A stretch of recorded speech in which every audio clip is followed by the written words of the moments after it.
Hello, my name is Nobate. I'm going to be casting the second game out of these 5 games played between TaToH and Jon Snow. They were played earlier in the month, and I just wanted to cast them to get some hype for Masters Arabia 4, and because they are non-mirror matches, and I love to see non-mirror matches. Over in this bottom right corner, we have TaToH playing as the Persians, and in the top left, we have Jon Snow playing as the Japanese. Much more typical arena map this time. They do have space in the back and resources in the back, as opposed to the last game we saw. Let's take a look at the civs. We have Persians versus Japanese. TaToH playing as the Persians. Great early game economy, starting with extra food and extra wood. What more can you ask for? Town center work rate. So they're going to have more villagers. They're going to have stronger town centers. They're going to be able to research their wheelbarrow, whatever technologies, including upping to the next age faster. So Persians, in my opinion, probably top 3 economy. Maybe you could argue top 5 economy. You're a little more skeptical on them. And won't see the unique unit. I wish we did. Knights, very good knight line, +2 versus archers. And also might even see halbs or gunpowder later on.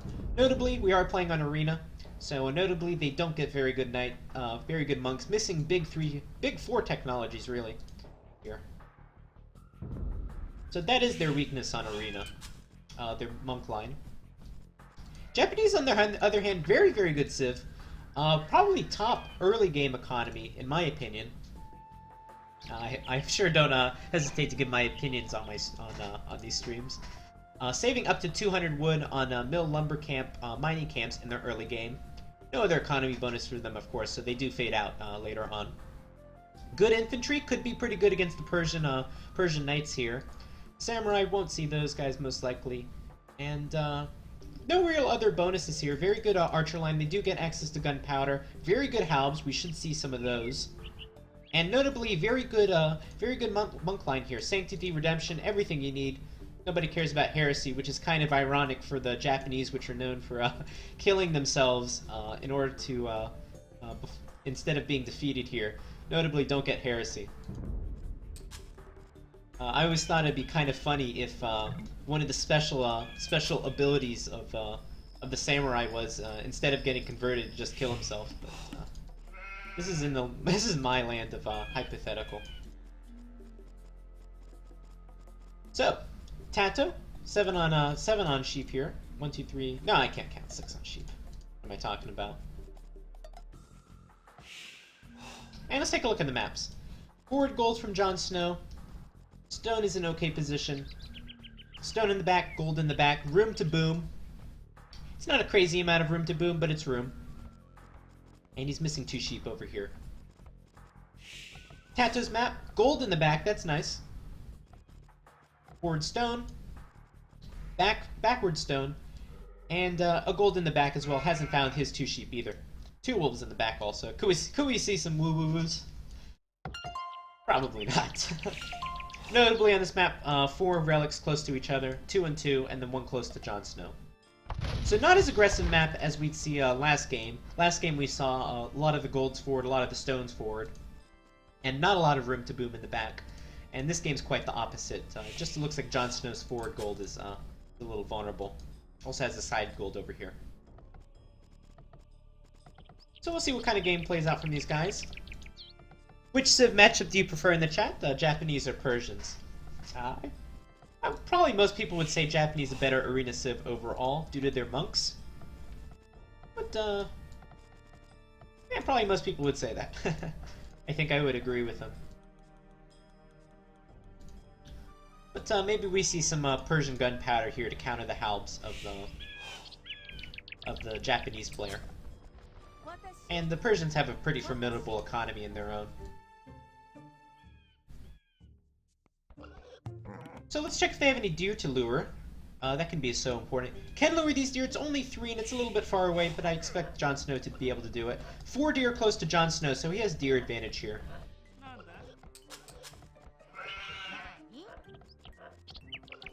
And both players just luring in their boar. Let's speed this up just a little bit.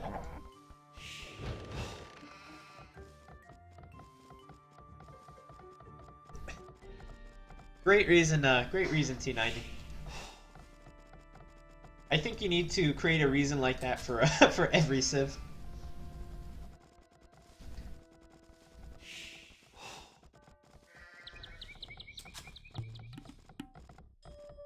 So Jon Snow should start luring his deer here. He's a little bit late to start.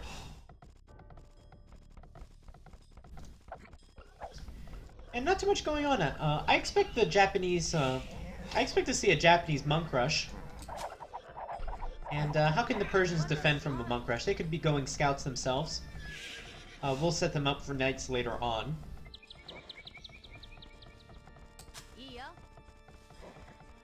Or maybe we see the Persians just try to defend with some siege. Assuming the Japanese doesn't go for redemption. But we'll have to wait and see. So it looks like TaToH's not going to bother with these deer. He's going to scout for these 2 sheep. They are quite a bit late. And TaToH may have a little bit of idle time under his town center here. At least idle time for these villagers collecting the boar. Or not, or not. It's very clever by TaToH to only put 4 on the boar here, so it finishes up just as the sheep come in. Perfect timing, perfect timing. And Jon Snow luring in 3 deer here. It's a good advantage for him. Hasn't had to seed any farms yet, where you can see TaToH has to seed his farms right now. Deer are a faster source of food than farms. And there's the 4th deer from Jon Snow. A lot of farms for TaToH. 2 on gold. And he's going for a barrack, so he most likely will go for scouts here. Which is something I predicted.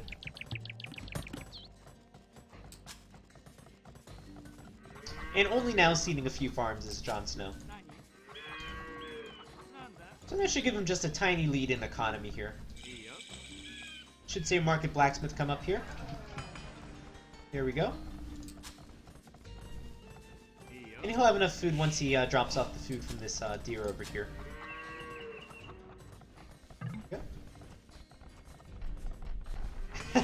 Oh no, I wish these had a horse collar on them. Oh well.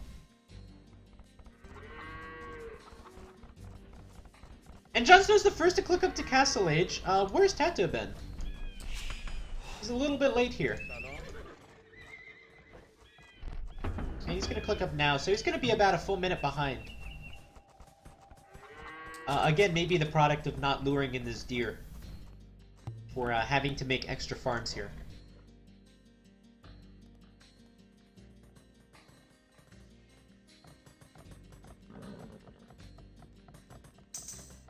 Players at this point, I assume, have scouted out the relics. I saw TaToH move back here. I wonder if he's seen this gold. Yeah, he's seen the gold. And he's going to start production on scouts. So this will be pretty good defending against a monk rush here. I wonder if Jon Snow has predicted scouts coming out. Looks like he's going to go with 2 monasteries here. And let's see how these scouts fare against the monks here. I think this is the best play that TaToH could have made in this decision. In this game.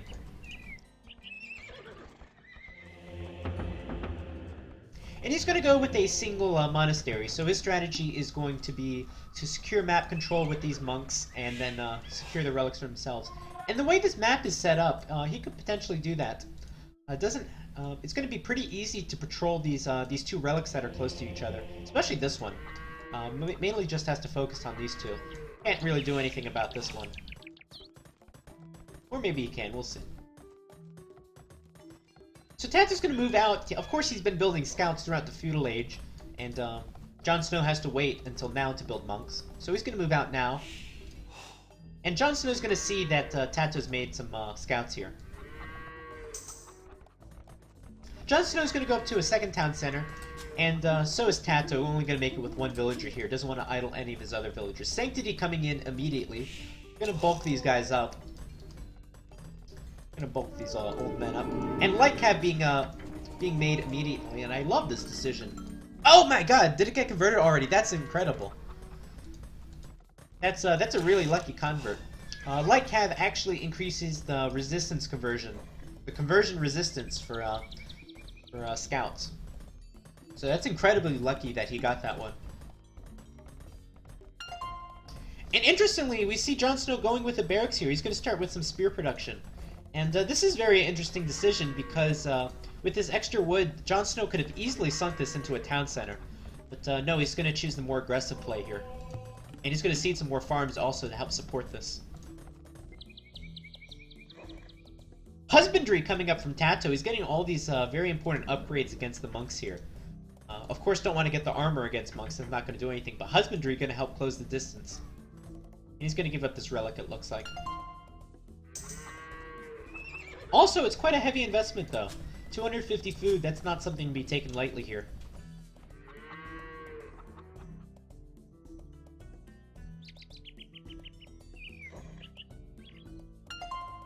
And here we can see the speed boost now of these guys.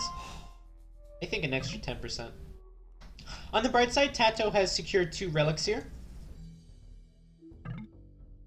Something he may or may not have been able to do without the scouts here. And 2 spearmen, gonna add some bulk to this army. I think these scouts could get some could get some kills here. That's a lot of monks. That's 4 monks here. Let's see what TaToH sees. He's gonna move out. The monks are gonna see this first, of course. And here comes the conversion. It's gonna convert this one at first. This guy's gonna go back. And he's gonna get 1 monk, 2 monks. He's gonna get two of these guys over here. Can he get another monk? There's... no, he's not gonna get this one. And this guy's gonna go down. So it doesn't look like the best trade from TaToH. Jon Snow's gonna lose 2 monks here. On the other hand, he's gotten 2 light cav and killed 2 light cav of TaToH. And he's gonna secure the relics here. So that's a good trade from Jon Snow. Amazing how much damage these 3 Japanese spearmen can do against light cav. So if I was TaToH, I'd be feeling the pressure right now. He's going to get heavy plow and bow saw. We're really going to focus on his economy here. Villager numbers 2 ahead from TaToH. Even though Jon Snow got his town center up, again due to the Persian bonus here. And what's TaToH's next move going to be? Is he going to continue making light cav? Jon Snow's going to go with the Siege Workshop. He's got a lot of stuff here. He's got monks. He's going to keep producing monks. These guys could potentially get redemption on them. He's got 3... TaToH just realizing that we're, Oh, I thought I saw TaToH in the chat. My bad. Anyway, we got 3 spearmen here. Got 4 light cav here. And going to keep adding monks. This could be pretty formidable for TaToH to deal with. He needs to make something here. Just pure eco is not going to work here. And what's TaToH going to invest in? He's going to invest in another town center? Looks like he is.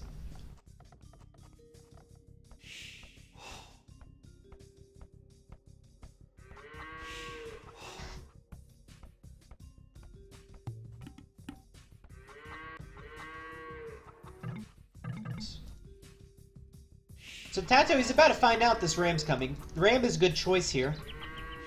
Gonna take down the walls a lot faster, and TaToH doesn't know this is coming, so can't have a Mangonel to defend another monastery, and I think TaToH's gonna be in a lot of trouble here. Wasn't able to foresee the Siege Workshop from Jon Snow, and this wall's gonna go down very fast here. Redemption coming in from Jon Snow, so not even the Siege Workshop's gonna save him. And that's a lot of spearmen. Light Cav's not gonna save him either. Only thing that can combat this army, I think, would be a castle, maybe some famous TaToH towers. He is starting to mine stone here. Or a crossbow, which would be such a heavy investment at this stage. I'm gonna pick off a monk here, but he's gonna lose another light cav.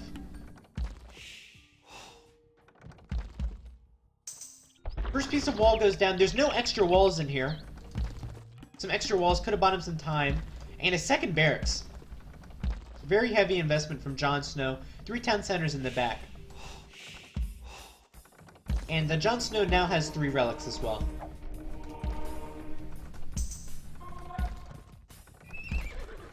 TaToH's gonna make a light half here. It's not gonna do too much though. So many spears in here.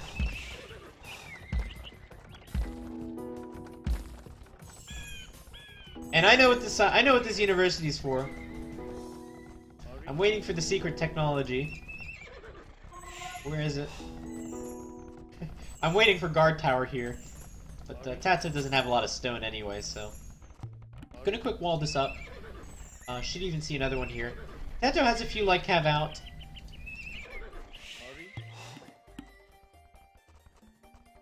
Good thing about pikemen for TaToH is pikemen don't stand up very well against town centers. And these are Persian town centers, remember. Double the health on these guys. A lot of stables in the back. He's going to try to go pure light cav here. Problem is, these are Japanese pikemen.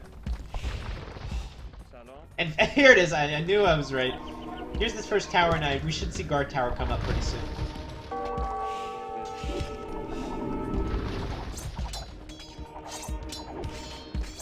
Tower's not going to go up. These light cav are going to get some kills here. No armor on these guys. And TaToH's going to start converting the buildings here, which will be very annoying. First tower's on this left side.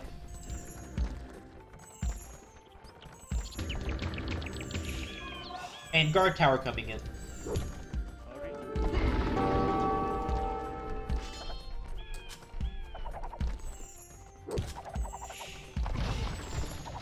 Here's guard tower. The first guard tower is not up, though. TaToH could buy some stone if you wanted it.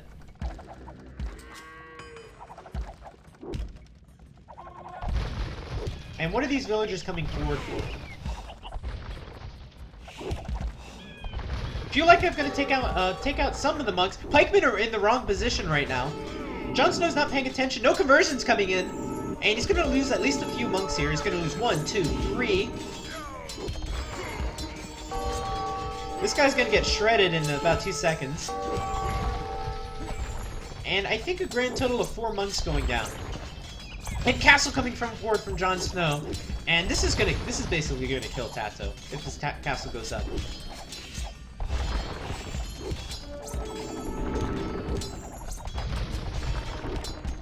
Looks like the castle will go up. Jon Snow's clicking up to the next age as well.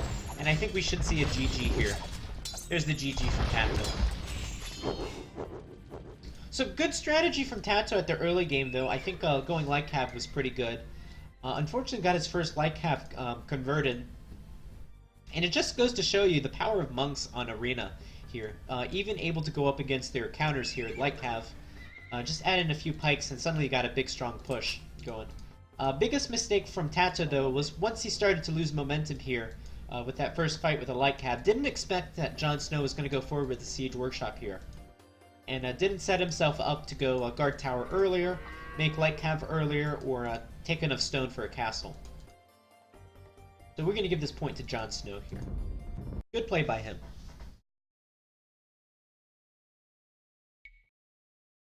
4 units killed from Jon Snow. Let's see how many conversions he got.